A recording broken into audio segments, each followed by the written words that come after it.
remove one of the eyes, and you put a perch eye on that treble hook of that spoon, you're gonna catch a lot more Are fish. you kidding me? Time for the Angler Within podcast with Roy Bilby.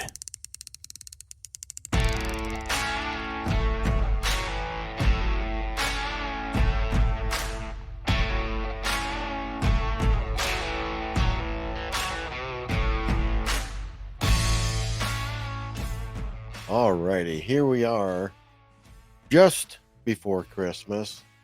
We should be ice fishing by now, but I tell you what, we talked about this a few episodes back, JD, where I was getting frustrated with the fall bite not kicking into full gear because we'd have 3, 4 really cold days, and then it would jump right back up into 50s and 60s. And the water temp could just not drop enough to where it stabilized. And it finally did in deer season when I need to be in the woods.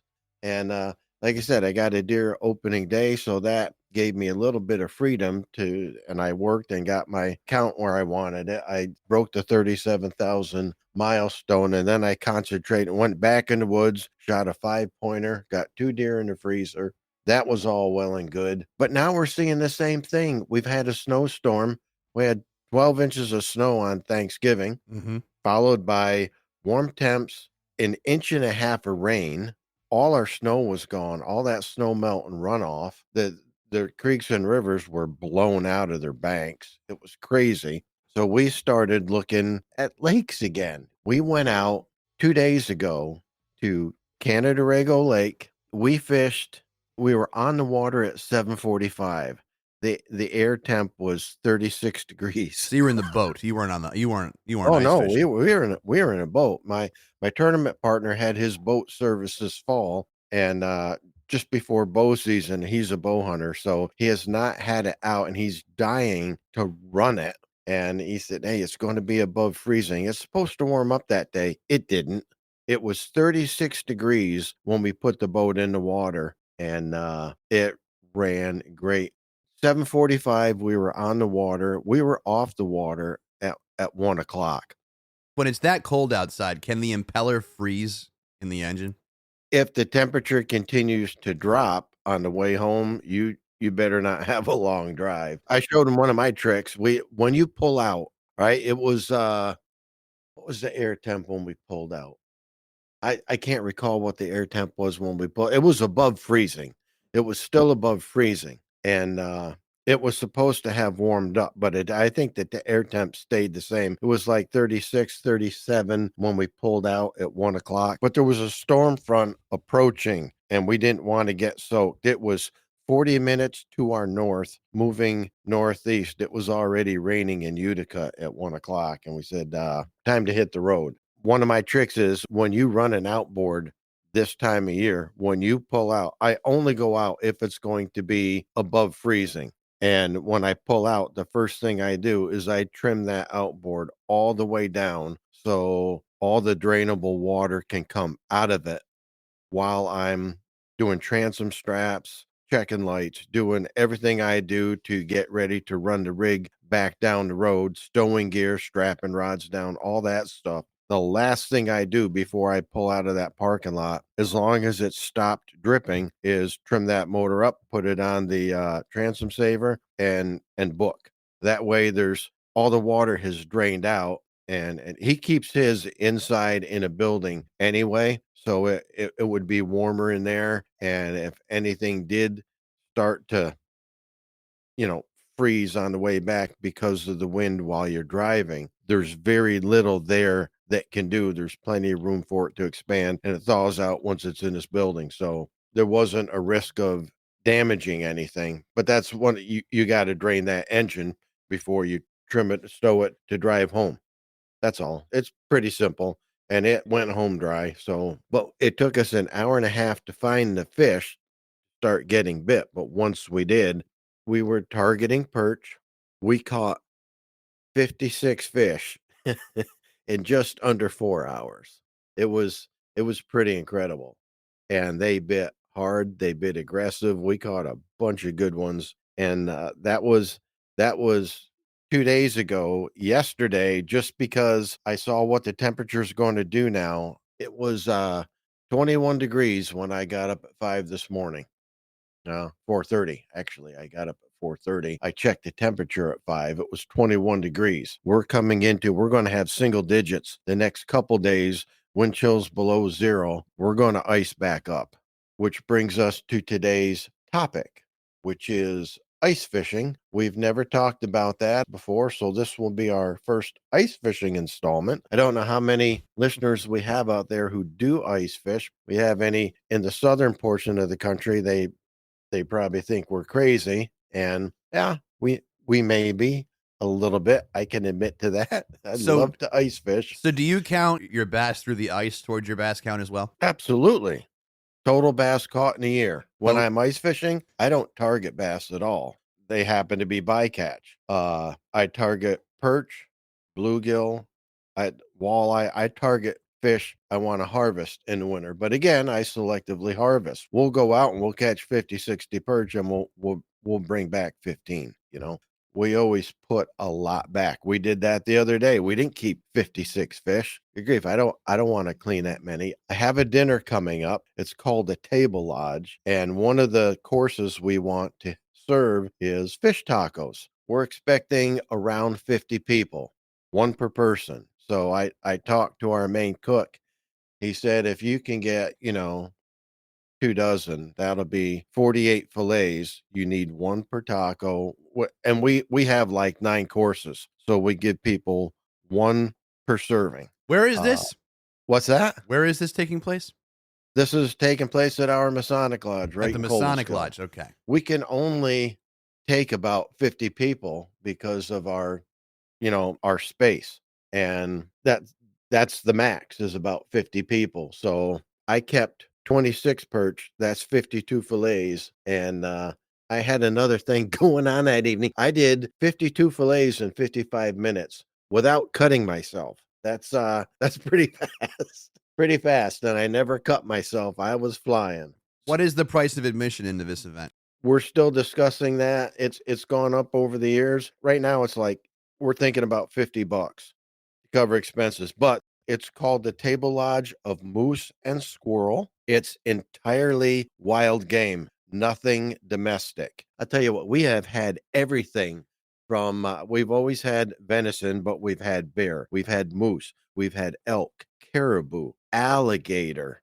We did poor man shrimp with my perch for 5 years, and I'm doing fish tacos to get away from that because I use up so many perch for the poor man shrimp. But it's all this work, all this preparation for one of our appetizers, and it's gone in 2 minutes. And we're talking days of preparation. Come on. So Appetizers. yeah, Appetizer. There's no R. well, it's I gotta, I'm gonna start keeping track of these words that you recreate the pronunciation on, because they're quite incredible. yeah. Call it a Bilbyism. Bilbyism. Appetizer. Alrighty. And speaking of Christmas, you've got a gift coming your way. I got you something. Oh boy, here we go. I'm gonna drop it off. I'm gonna drop it off at your house, Well, and that's and- appreciated. I and will you need reciprocate. to have your wife or whoever film you opening it, and then I want you Okay. to, put it on your Instagram. Okay, can you All do right. that? I give you my word, I'll do that. Okay, good. You got me curious. No, now. yeah, you should be. You should be, because I got I'm it back. curious, Santa. I got it back in October. Thinking ahead for you. So, Wow. All right. That's very, very thoughtful. 'tis the season, Roy. 'Tis Yeah. the season. Giddy up. Yes, sir. Well, getting back on our ice fishing, I have not been out yet. We went out again yesterday on the creek just because I wanted a few more smallmouth to cap off my year. Like I said, we've got a cold snap coming. That creek is going to ice right back up. I had the pocket that we fished had ice on the lower end. We went out and we had rain yesterday. Ended up as snow at our house. So the creek was a little swollen. Visibility was less than 12 inches. There was a lot of current. We fished 3 hours. We put 24 smallmouth in that boat. It was awesome. Almost like a last hurrah because we're gonna be on the ice next time we'll go out. The guy I fished with yesterday had already been on the ice once, and then 2 days later is when we went to Canandaigua to fish, and we drove past the lake that he ice fished on, and we'd had that warm up, and the upper end was open from one side to the other, and there were 2 guys ice fishing the south end. I'm like, "Good grief, do they know the water's open up there?" We were joking amongst ourselves that they're watching us haul a boat down the road, standing on the ice, and they're thinking, "Those guys are nuts," and we're looking at the upper end of that lake being wide open, and we're thinking, "Those guys are nuts." So, gotta be a little bit crazy to do what we do this time of year, putting a boat on open water or ice fishing on a lake that's only half froze. But I I've done that too, so I digress. The first thing I do, first rule of thumb, early season, going out for the first time to ice fish, I'm going to check that ice. I'm not going to take somebody's word for it. I go out, the lake he fished the other day, he did the same thing, my buddy. He went only about 20 feet off the bank. There's a very shallow where you put in, it's very shallow out for about 50 feet. You're still up to your knees.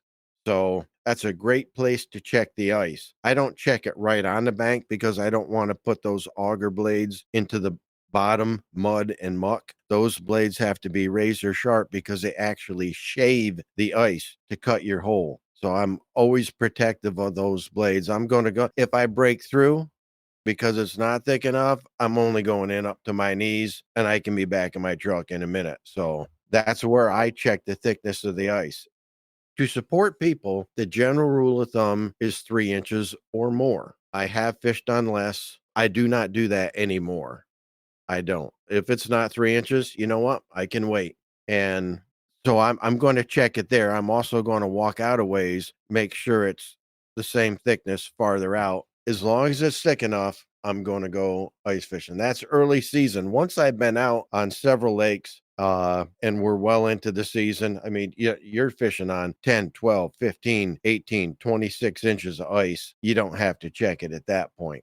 But a cool thing early in the year, if we don't have snow cover, you get black ice. That's really cool to fish on. And black ice is very hard ice, but it's deceiving because you can see through it and you can have 8 inches of black. As long as you don't get any snow cover, it just gets really cold. You can have like 8 inches of black ice, but it's deceiving because there's going to be fissures and cracks in it. As we know, as water freezes, it expands, it swells. When you're out there on the ice, if you've not done ice fishing before, you hear it crack and pop, and it freaks people out. I took a guy out for his first ice fishing expedition. We had plenty of ice, but it was a very cold day. So the ice was expanding and freezing all day long. It was cracking and popping. And sometimes, if people have ice fished, they'll be nodding their heads here listening to this. You'll hear it and see it crack right between your feet. And if you're not used to it, it'll freak you out. And that's what happened with this guy. He was losing his mind. He's like, "Oh, we're going to die out here." I'm like, "Larry, the ice is 20 inches thick. It's doing that because it's getting thicker today." All right. He's like, "You sure?" I said, "Yeah, I'm sure." Drilled holes. We measured the thickness. I showed him how thick it was. You're not going to fall through, but he was freaking out all day. And you feel the ice move Yep. when it pops and freezes and does that, and when it shifts. But It sings as well. oh yeah, yeah, and That's what scares me. I don't like the sound of it singing when it's cracking. That's yeah, it does freak you out, but you get used to it. But he was not used to it at all, and me being me, I took full advantage of that because this guy happened to be the most paranoid guy I've ever met in my life, and I often took advantage of that at his expense. Like that first time I took him out on the ice, we're walking out, and I'd been ice fishing a number of times by then. I knew the ice was safe. There was a two groups on the ice before us out across on the other side. We're walking out there. I mean, you should see him when he's dragging his box out there. He's stepping on. I just walked out onto the ice. I'd already been ice fishing. I knew it was safe. And he's standing on the edge with one foot over, like people test the water in the pool. He's tapping on it with his foot. I'm like, come on, you're falling behind. It's safe, He's like, how do you know? I said, it's safe. I've been here before. So he comes walking out gingerly. He catches up to me, and one of those fishers, you hear the ice go, Yep. and a crack goes right between our feet, and he freezes. He's like, oh my, and I turned to him, and I let my eyes get really big. I said, don't move. And he's like, oh my God, oh my God, oh my God. He's starting to freak out. And I'm Roy. like, set your stuff on the ice. He's like, okay. He's hyperventilating, and he said, what do we do? What do we do? I said, we got to check the ice here. I think it's weak here. And I start jumping up and down. He's like, what are you doing? I'm laughing so hard. I'm like, Larry, I've been here. It's 20 inches thick. I told you it's getting thicker. Oh, he was livid. He was so upset with me. Once I drilled our first hole and he saw how thick it was, he's like, oh, you were right. I said, good. I told you I've been here before. He was so easy to mess with, but I want to get back to the black ice because that can be deceiving. When you look at it, you can see those cracks that go down through that sheet of ice. It's deceiving because it makes it look like the ice is only a half inch thick. Yet in fact, it can be 8-10 inches thick. But the cool thing about black ice, it's like a mirror. It's like frosted glass on a shower door. You can see through it. Things aren't crystal clear, but you can see. You can see the grass. If it's shallow, you can see the bottom. When you hook a fish, you can see him moving around below that ice. And when you release him, you can watch him swim away. It's very cool. But word to the wise, if you've got black ice, have some cleats. I've got like 5 or 6 different sets of cleats I carry in my ice box because not everybody's going to have them. And if I see black ice, I do not hesitate. I put those on before I walk on the ice because if you're not one of those people who minds your feet going up in front of your face and landing on your butt on a surface that's hard as concrete, then by all means, enjoy the black ice. I'm going to be wearing cleats. I'm going to be wearing the cleats. Another thing to watch out for when you're on early ice or any time for that matter, doesn't matter. You could have snow cover. Watch out for what we call spring seeps. If you've got a lake that's got springs in it, you're going to watch out for wet spots on the ice. This lake that my buddy ice fished on Monday, there's a drainage, a creek that comes in on the upper end, and that's why that upper end was open. It's usually open a little ways into the lake and it freezes right up, but because of that warm spell, that drainage was coming in, it had made it all the way across and opened the upper end of that thing. You could have put a boat in it. And there's guys ice fishing, good grief, not that far down the lake from that. So beware of any open water that you see and stay well away from it. What I'm going to be doing before I go out for my first ice trip, I'm going to be going through my box, my sled. I use a jet sled, but I carry a lot. You'll find this surprising, JD. I carry a tremendous amount of gear when I ice fish. Can you believe that? How big of a sled do you pull it in? Right now I use a jet sled. Not the biggest one, the medium size, but that wasn't enough. So I built a wooden frame on top of it with 2 doors that pop open so I can get more gear in it and have it enclosed in case we get freezing rain, drizzle, or snow. All my gear stays dry. But my first ice box, I said, I'm making 3 or 4 trips out onto the ice with all this gear. That's a lot of hiking. I need to build a box and put it on skis. I'd seen an article in a magazine where people had built those. So I built my first ice sled, my ice fishing box on skis years ago, almost 40 years ago. And I've still got it. That was in my early days. I didn't have my first bass boat yet, but I was dreaming of it. Wanted a bass tracker so bad. So I built this huge box. It almost filled the bed of my pickup truck. That's how big this box was. My son would climb inside it and close the doors and, take a snooze if it was a really cold day ice fishing. But I could put the power head for my gas auger. I could put my auger in it, all my tip ups, 5-gallon pail, bait buckets, electronics, extra clothing, lunches, thermos. Everything was all self contained in this box. It was huge. And I put it on skis. I went through 3 different sets of skis on that, going through snow drifts and breaking ski tips off. Then it drags really hard.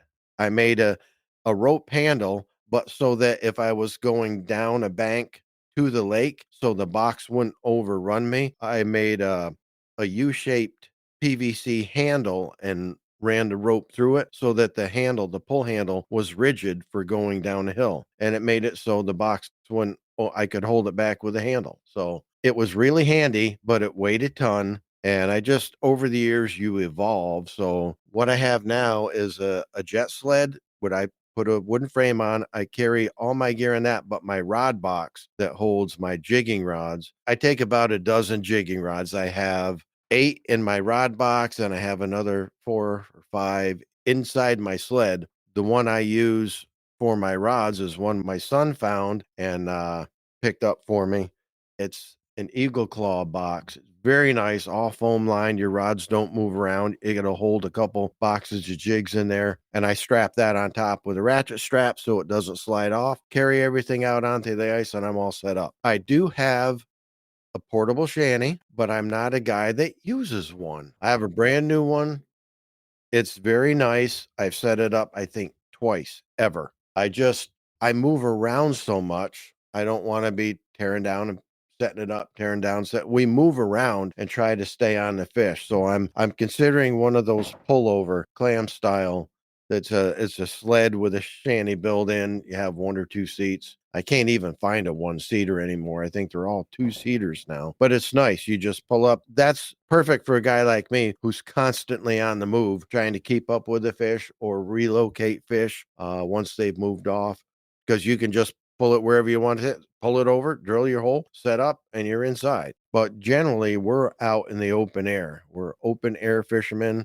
We don't mind the cold. It's got to be cold or you're not going to be ice fishing, right? It's a blast. Ice fishing is really, really cool. But before I go out for the first time, I was raised using tip ups. Nobody in my family jigged.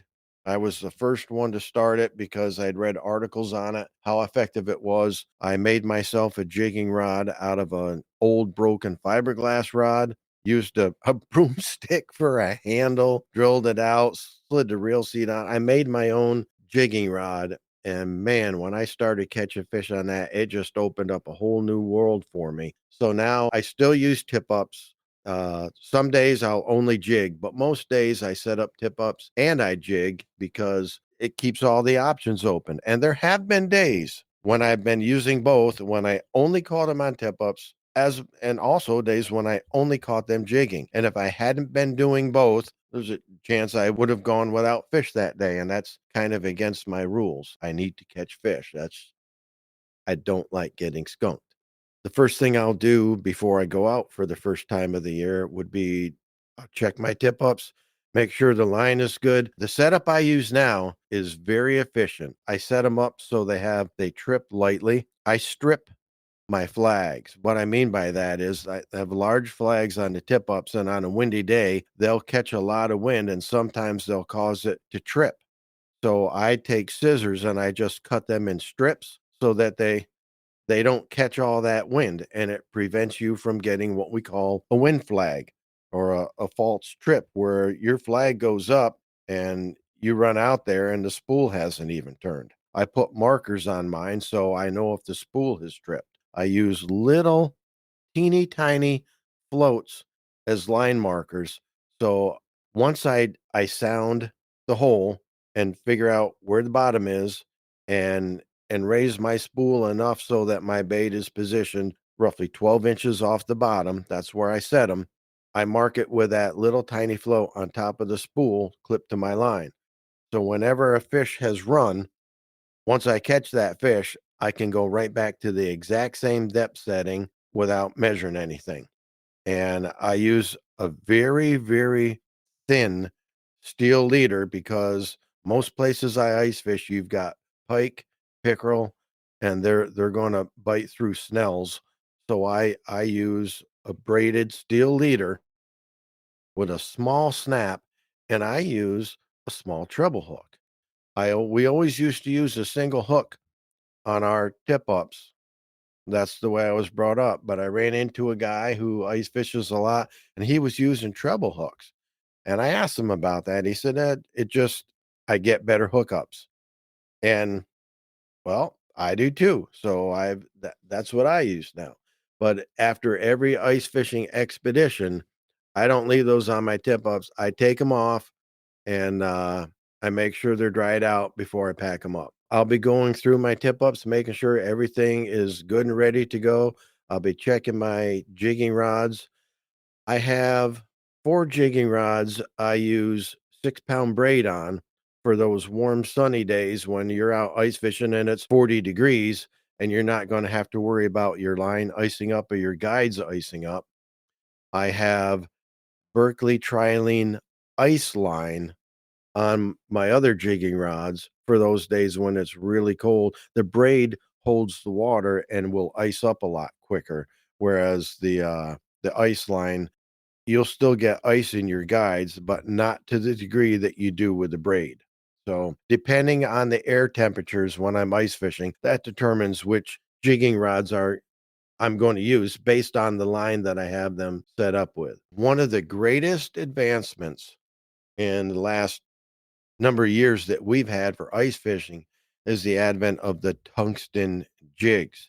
Now we all know that the tungsten sinkers, as opposed to lead, they're half the size by weight as opposed to the lead. Same thing with your ice fishing jigs. And when we're ice fishing, we're using little tiny jigs that used to be referred to as teardrop jigs. And I had a ton of those. Now I've completely retooled with tungsten jigs. If I'm jigging and using like a wax worm or a mealworm, I'll have a tungsten jig on the bottom, and about 6 inches, 8 inches above that, I'll have a regular teardrop jig because my tungsten jig is going to carry it to the bottom faster. And you'd be surprised. There's days when all your fish come on that bottom jig. There will be days when 90% of your fish come on that upper jig. It all depends on where they are in relation to the bottom. It's the neatest thing how these fish can be so particular from one day to the next. Sometimes it matters greatly what color is on that jig. Other days it couldn't matter less. It all depends on the attitude of the fish on any particular given day. Now, when I'm using the wax worms, when I'm jigging with those tungsten jigs, I'm generally targeting bluegill and perch. We've got some lakes that are just you can go out and have 100 fish days. You can do that. You've just got to find the fish, find where they're grouped up. And that's the thing. They tend to group up and school heavily in the wintertime. Perch and bluegill especially. Well, crappie too. And these are the fish I target through the ice. And I tell you what, fresh fish caught through the ice, you won't find better table fare. It's phenomenal. And the thing about ice fishing as opposed to regular fishing, how much ice fishing have you done yourself? I've only visited somebody who was fishing on the ice like once when I was super young. Um, I've like your friend in the beginning. I've got a little bit of a fear of walking on ice. I had a friend slash acquaintance of mine when I was in middle school. Fell through the ice up on Champlain. They never found him. Oh, So yeah, that'll do it. he was cross country skiing and went through. Oh, So boy. I mean, it makes it pretty hard to tread water when you have skis on. Oh, yeah. But so that was enough for me. That's I know that there are safety precautions. You carry ice outs, you got them on you, and you do all you can. But still, The problem is I've seen most people put around their waist and clip them together like a What? belt. you're supposed Yeah, to wear them through don't your coat. You're supposed to have them in don't your do that. sleeves, right? Do not do that.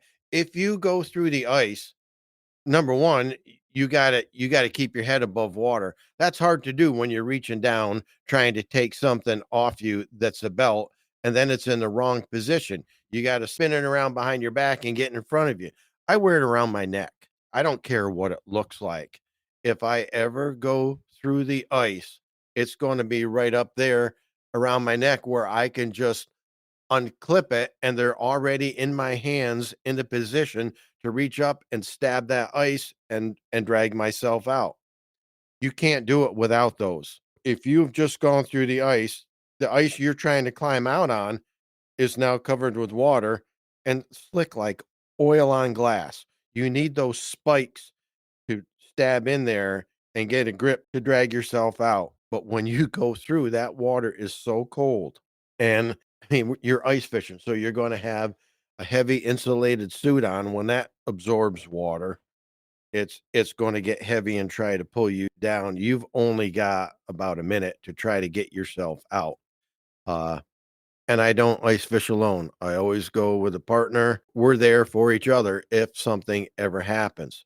Now, Striker makes, and other companies make ice fishing suits that are flotation suits as well. So if you break through, you're not going to go down. You're going to float, which is brilliant. I don't have one of those. I do have a buddy. He'll wear his PFD when he's on the ice.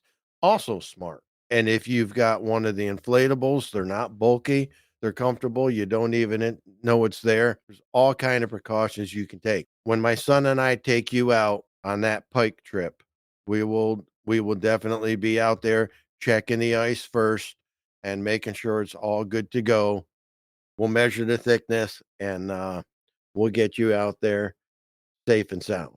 Beautiful. So, yeah, we'll take care of it. Now, ice fishing electronics have come of age for ice fishing. For years, we've been using a flasher, which is great.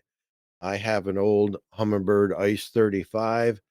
People pick on me because, wow, how old is that thing? It's not that old, okay? It's full color. It does everything your fancy one does. Does the same thing. I was always a Humminbird guy. If you don't know what a flasher is, it's one of the first. It is the first level of electronics for fishing that ever came out. It's a round dial, and it'll have graduations on it, generally down to 40 feet around the dial, and then there's secondary screens for 80 feet, 120, and so forth. And when you turn it on, it's like radar, it's sonar, uh, but you'll see generally a red flash on that screen where the bottom is.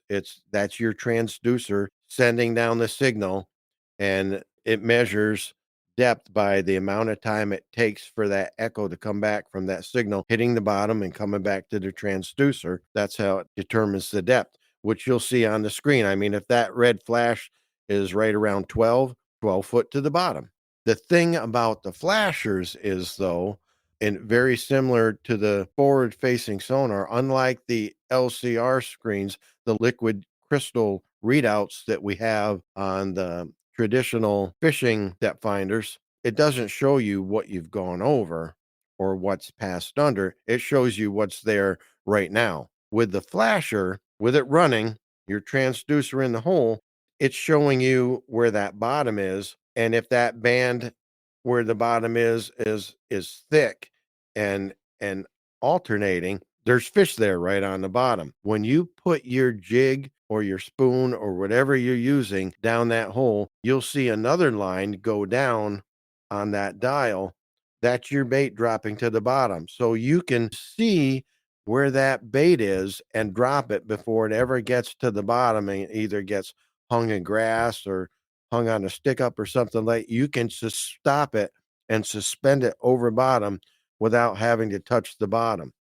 The cool thing about a flasher is, and I'm old school, so I love watching this. We all do. You'll see fish separate from the bottom and come up to your bait.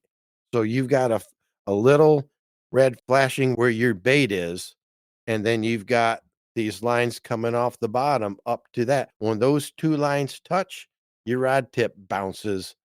That's a strike. and you can see that fish coming up on your screen. Now, with forward facing sonar, they do have ice packages. They're pricey. You're going to spend several $1,000s to watch these images on your screen move around, but you're still ice fishing. I mean, you can see fish 30 feet from you. Go and drill a hole over there and hope you don't spook the fish. I know guys use it with success. My son is anxious because he just bought the ice fishing bundle, saved a lot because it was the Bass Pro Shops Black Friday week sale that he bought it at, and he saved a couple grand. But he still spent 3, I think. And it's going to be interesting to see how that plays into ice fishing when you can see fish around you, yet you're still stuck fishing vertically. You know what I mean? That's what you're doing with ice fishing. You're fishing vertically. And people wonder how you can go on a huge lake and drill a hole and fish straight down what you can't cast. You can't cover water theoretically, but you can. When we leave, the ice looks like Swiss cheese. I'm Oh, sure. we cover water. We've left the ice and counted 300 holes. We cover all kinds of water. 300 holes? Yes, sir. Well, that's multiple people doing drilling. That isn't just you doing it, right? That's me and my partner. 300 holes? Not kidding. We cover water. We cover a lot of water. Yeah, Huh. I'm not kidding. I mean, We've done that. and that's just you going hole to hole and jigging, or are you putting tip ups out there? That's running around. I'll drill 15 in a line and I'll jig them back and forth to cover water, determine the depth of where they're at. If I don't find them, I'm drilling 15 more holes. He's doing the same thing. We've had some long days where we left the ice and said, good grief, that was 300 holes. But we caught 50 fish. Worth it? 100%. That's a gas powered, 100% worth it. and that's a gas powered auger, right? That was back in those days. Now I use a cordless drill. I got 5 amp hour lithium batteries. You want to have a handle that you can thread onto the side of that drill so it gives you 2 points of contact. You don't want to just have the drill, because if that auger catches on something, it's going to wrench your wrist, something horrible.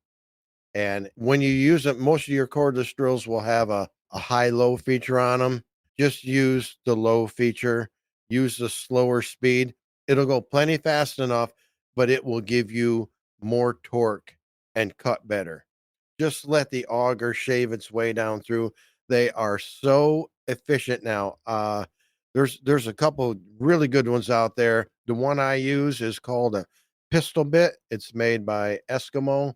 I've got a 6-inch pistol bit and an 8-inch pistol bit. They weigh less than the drill. Just lock them in. Make sure it's got a disc on top of it. When they first started making them, sometimes the torque will actually loosen up the chuck on the drill, and that auger will cut a hole, and then it goes right to the bottom of the lake, and you're out $160.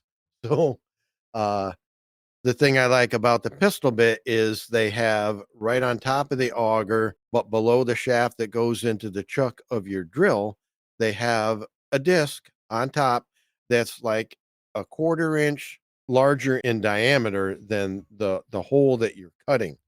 So even if it comes out of that chuck, it's going to stop right on top of the ice and you don't lose your bit.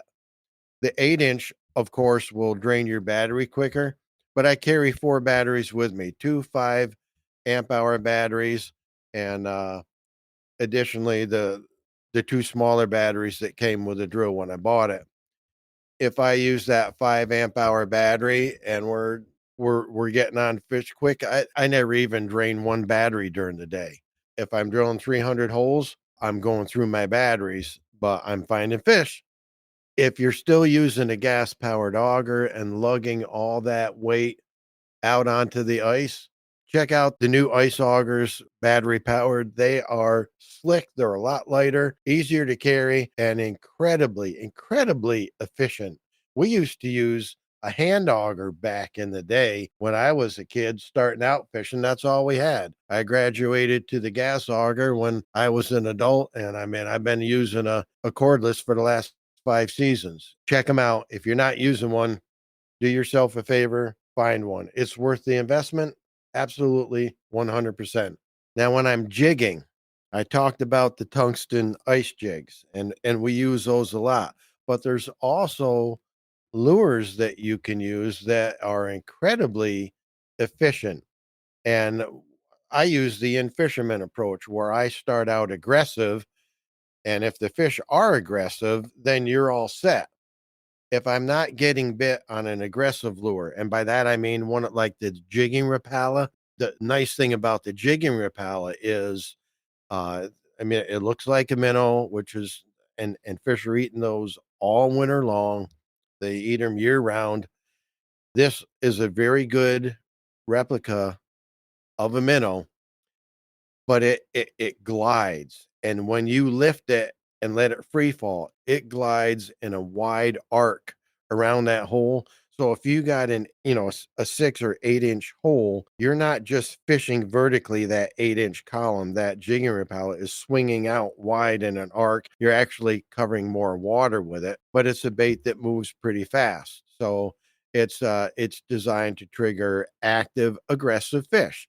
And if you're on aggressive fish, you're going to catch them all day with that and you're all set. If I don't get bit on that, I'll drop back to a spoon, either a crocodile spoon, an Acme Castmaster, or my favorite, known as the Swedish Pimple. I use the size 3 and 4 most of the time. And more often than not, my bread and butter rig is a chrome Swedish Pimple that's got a chartreuse panel on one side with a red teaser, and which is like a little plastic willow leaf that clips on the split ring that holds your treble hook. Just gives it a little added flash.